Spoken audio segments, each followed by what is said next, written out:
We're in the northern end of town at the Texas Station Gambling Hall and Hotel, where David Tua will try to secure a second shot at the heavyweight title. Tonight, the big men of boxing on parade as we present a heavyweight doubleheader. In our main event, number 5 rated David Tua takes on number 3 contender Donnell Nicholson in an IBF heavyweight elimination fight to determine who's number 1. And in our co-feature, you'll see one of the most talked about heavyweights of late, the Black Rhino, Clifford Etienne, go against undefeated Oquendo in a scheduled 10-round attraction. Packed house on hand, over 2,000. We welcome you to the Dallas Event Center for a Crossroads heavyweight matchup. The last time David Tua fought in Las Vegas, he went bust, losing a lethargic 12-round decision to heavyweight champion Lennox Lewis in November. A victory tonight could put him right back in the title hunt.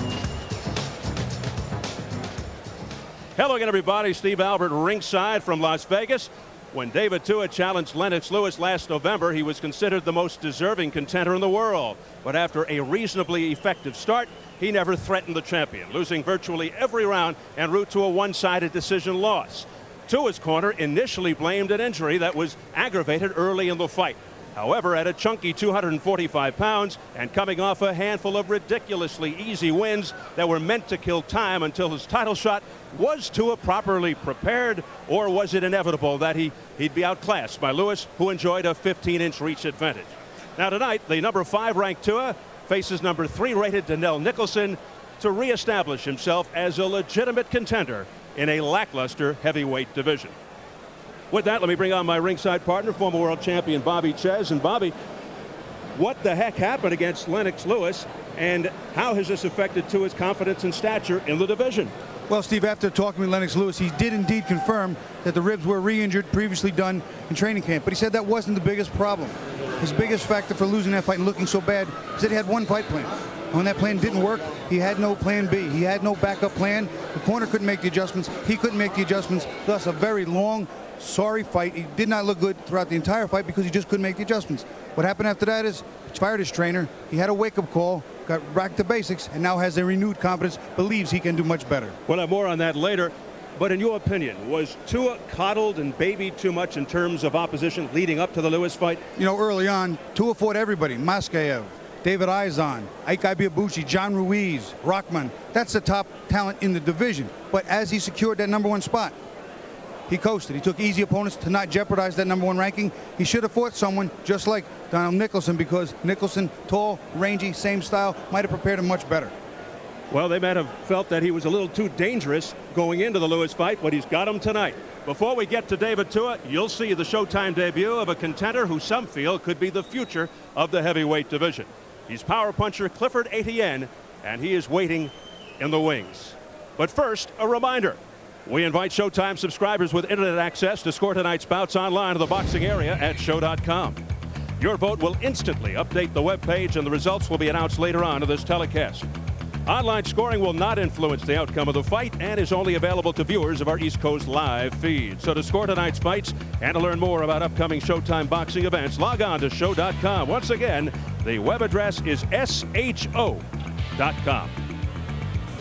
All right, let's get to it. We close in on our first fight as rising star and WBC number 4 heavyweight contender Clifford the Black Rhino Etienne takes on Oquendo in a matchup of undefeateds. Etienne from the Louisiana Bayou is one of the most intriguing fighters in the heavyweight division.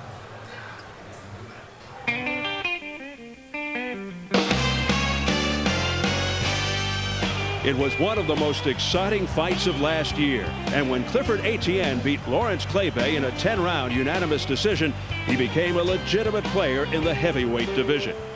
Growing up, Etienne had no aspirations to become a fighter. Instead, he was heavily recruited to play football by such universities as Oklahoma and Texas A&M. But after an arrest for armed robbery, he was sentenced to 40 years in a Louisiana state penitentiary. We did things, things I don't like to talk about now, because that's really my past, committed on robberies, committed crimes. This is a bad way to learn a lesson, doing 10 years of your life, behind bars, but that's a lesson well taken. It was there he learned how to box. It just gave me something to really focus on and not be around knuckleheads all day and stuff like that, you know. I realized that I was pretty good, getting pretty good when nobody wanted to fight me anymore. And I won the Louisiana Department of Corrections heavyweight title in my second fight. After a decade behind bars, he was released, and at the age of 28, he began his professional boxing career, compiling a perfect 19-0 record and earning the nickname the Black Rhino for his aggressive win-at-any-cost style. You know, I believe boxing is a battle of the fittest, you know. Why play around, hold on, hug, and everything else? Let's get it over with. Clifford Etienne's goal is to become the heavyweight champion of the world. But with his efforts to lead a clean and legitimate life, he may have already won his most important victory. When I think about the past and where I've been and what I've been through and where I am now, I feel good, man. I feel real proud.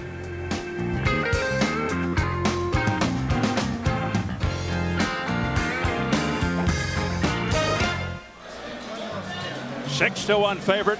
Clifford Etienne fighting tonight for the first time with a pain-free right elbow. Recently had surgery to remove bone chips and says he can throw even harder now. A style predicated on raw power, strength, and aggression. His impressive decision over previously unbeaten boxer mover Lawrence Claybay on the Lewis Tua card, a candidate for Fight of the Year. And although Etienne often rained punches and punished Claybay, he couldn't stop him. Bobby, will Oquendo pose problems with his jab, his movement, and overall boxing skills? Well, good boxers can always pose problems for good punchers if they're effective, if they're really that good. But the problem is they also have to have some power to get some respect. Claybay, a good boxer with some pop, still didn't have enough to keep the Black Rhino off. It could be a very long night for Oquendo. Etienne feels he's not getting the respect he deserves for his own boxing ability. And here is Fred Oquendo, unrated, trained by Felix Trinidad Sr., who Oquendo says has raised his confidence, emotion, and conditioning to another level. 93 National Golden Gloves champion. His wins over former world amateur champ Ramon Garbey and previously unbeaten Duncan Dokawari, a 96 Olympic bronze medalist. Also has wins over veterans Everett, Bigfoot Martin, Phil Jackson, and Bert Cooper. Oquendo, nothing spectacular, Bobby, but gets the job done. Usually out-hustles opponents, but his chin a question mark. He will go down. Well, I'll tell you, Steve, from what I've seen of the Black Rhino, he has a lot of the goods, and he's going to test Oquendo's chin early and as often as possible. If the chin's not good, this fight could be short. As we check the numbers, let's go to the tail of the tape.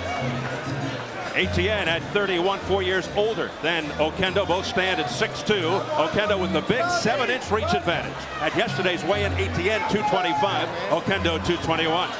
And the key rules for this fight. There's no standing 8 count, no 3 knockdown rule. A fighter cannot be saved by the bell in any round. If an accidental headbutt occurs before the end of the 4th round, the fighters ruled a no contest. If it happens after the end of round 4, they go to the scorecards. So here at Texas Station, we're getting ready for Clifford Etienne versus Fred Oquendo. We get the formal introductions from our ring announcer, Jimmy Lennon Jr. Ladies and gentlemen, a very good evening to you, and we welcome you to the Texas Station Gambling Hall and Hotel in North Las Vegas, Nevada, as we have a big night of action coming away, and it's all brought to you by America Presents in association with Showtime Championship Boxing and the Station Casinos, the leading entertainment company in Las Vegas. This bout coming away also brought to you by Rhino Promotions and is sanctioned by the Nevada State Athletic Commission. The chairman is Dr. Elias Ghanem. Physicians are Dr. James Game, Dr. Jeff Davidson, Dr. Gino Signorino, and our timekeepers at the bell also keeping count of the knockdowns, Jane Broadfoot and Mike Lachella.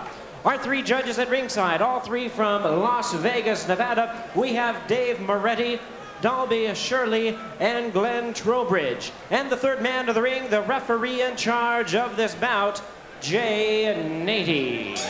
Right, fans, here we go. Undefeated heavyweights in the ring, the big boys of boxing, and a special attraction scheduled for 10 rounds of action.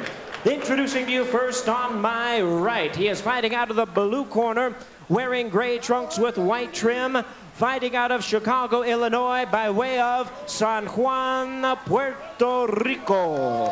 He weighed in at 221 pounds, undefeated in his campaign to the ring with 19 wins, no losses, 10 wins coming by way of knockout. Please welcome a fighter they call the Big O, Frez Oquendo.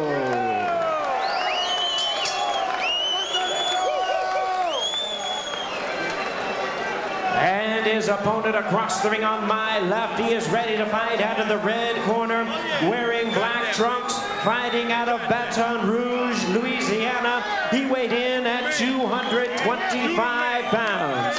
His impressive record stands at 19 wins, no losses, 13 big wins coming by way of knockout. Please welcome the WBC #4 heavyweight in the world, introducing the undefeated Clifford, the Black Rhino Etienne.